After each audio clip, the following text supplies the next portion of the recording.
Ember and the Honey Puzzle. Ember the Fox loved to solve big puzzles. He lived in a cozy den under a very large red berry bush in the green forest. One sunny morning, Ember saw Orson the bear looking very sad. The big bear was sitting by a tree and sighing a very loud sigh. "What is wrong, Orson?" Ember asked with a tilt of his head. The bear pointed up at a high branch where a honey jar hung. "I put my honey there to keep it safe from the ants," Orson grunted. "But now I cannot reach it. My paws are too short." Orson tried to jump, but he was too heavy. He tried to climb, but the tree bark was too slippery for his big, round belly. "Do not worry, friend," Ember said with a clever smile. "I have a smart plan to get your sweet honey back down to the ground." Ember looked around the forest floor. He saw a long vine, a sturdy stick, and a heavy rock. He began to work very, very fast. Pip the blue bird flew down to watch. "How can a small fox help a giant bear?" she chirped. Pip sat on Ember's fluffy tail. Ember tied the long vine to the sturdy stick. He made a little loop at the very end. He was focused on his clever invention.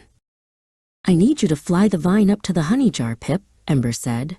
The fox held the vine out to the little bird. Pip took the loop in her beak. She flew up high to the honey jar. She dropped the loop over the handle of the jar.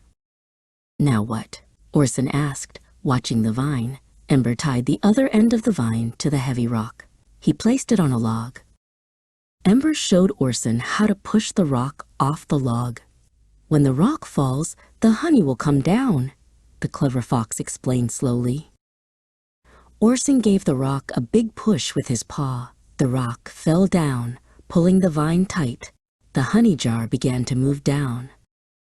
The jar slid down the branch slowly. It landed softly in a pile of green leaves. Orson let out a happy cheer for the fox. "You are very clever, Ember," Orson said. He opened the jar. The sweet smell of golden honey filled the air. He was a happy bear. Orson shared his honey with Ember and Pip. They sat together under the shade of the tree. The honey tasted like sunshine and sweet summer. "Brain is better than brawn sometimes," Ember said. He licked a sticky drop of honey from his paw. He felt proud of his smart idea. Pip chirped a happy song. The sun began to set behind the hills. The forest was a very peaceful place for the three best friends. Ember went back to his den. He was ready for a new puzzle tomorrow. Being clever was the best way to help his forest friends.